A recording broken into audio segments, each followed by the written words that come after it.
Bonjour et bienvenue. Aujourd'hui, on va s'intéresser à un livre qui a marqué beaucoup de monde, L'homme qui voulait être heureux de Laurent Gounel. On va essayer de décortiquer ensemble les grandes leçons qu'on peut en tirer. Et ça commence très fort, dès le début, avec une citation de Bouddha. Nous sommes ce que nous pensons. Avec nos pensées, nous bâtissons notre monde. C'est une phrase qui pose vraiment les bases de tout ce qu'on va découvrir dans ce livre.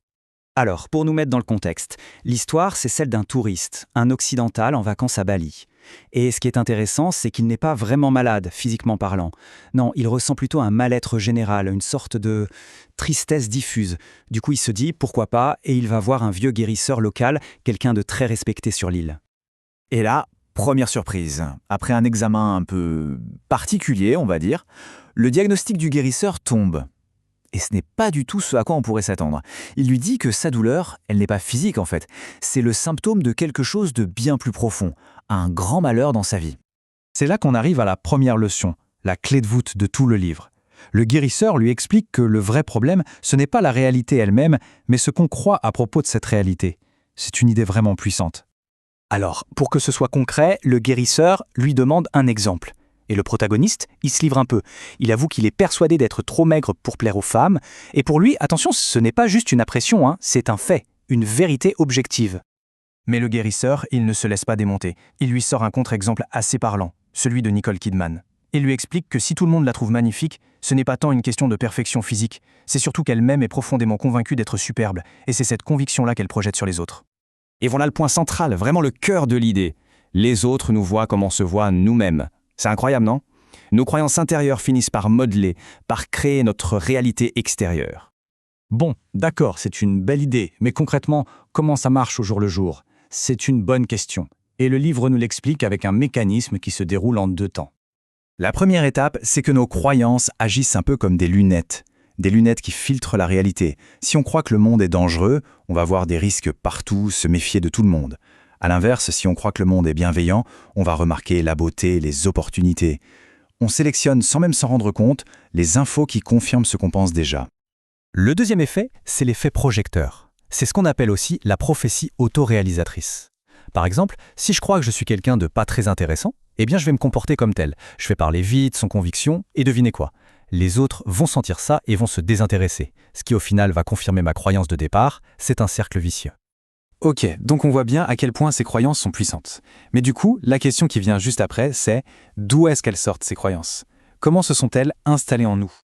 Le livre identifie 2 grandes origines. D'un côté, il y a ce qu'on nous a dit quand on était enfant, les parents, les profs, toutes ces figures d'autorité qui nous ont collé des étiquettes.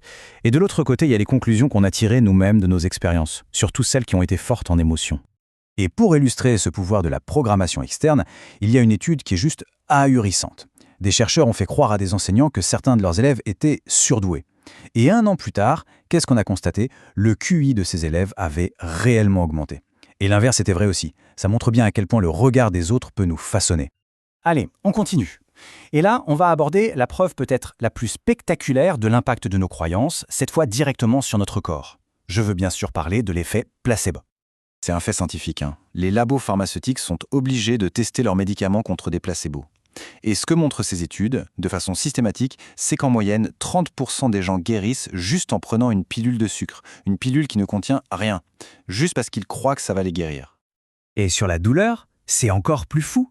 On s'est rendu compte qu'un placebo pouvait être aussi efficace que de la morphine. Oui, de la morphine, pour plus de la moitié des patients. C'est dire la puissance de notre esprit sur nos sensations physiques. Mais l'exemple le plus dingue, celui qui montre que ça marche aussi dans le sens négatif, c'est celui-ci. Dans une étude, on a donné un placebo à des patients en leur faisant croire que c'était une chimio. Résultat, 1/3 d'entre eux ont commencé à perdre leurs cheveux. Un effet secondaire bien réel, provoqué uniquement par une croyance. C'est tout simplement incroyable. Alors, comment on conclut tout ça ? Eh bien, le livre ne donne pas de recette miracle, et c'est ça qui est bien. Il se termine plutôt par un défi, un exercice. L'idée, c'est de passer de « pourquoi ça ne va pas » à « comment est-ce que ça pourrait aller ?» La dernière mission que le guérisseur donne au personnage, c'est tout simple. Imaginez un monde où tout serait possible. Il lui demande « Si tu avais absolument tous les talents, toutes les qualités, toutes les compétences que tu veux, que ferais-tu de ta vie ?» Et ça résume parfaitement la leçon finale du livre.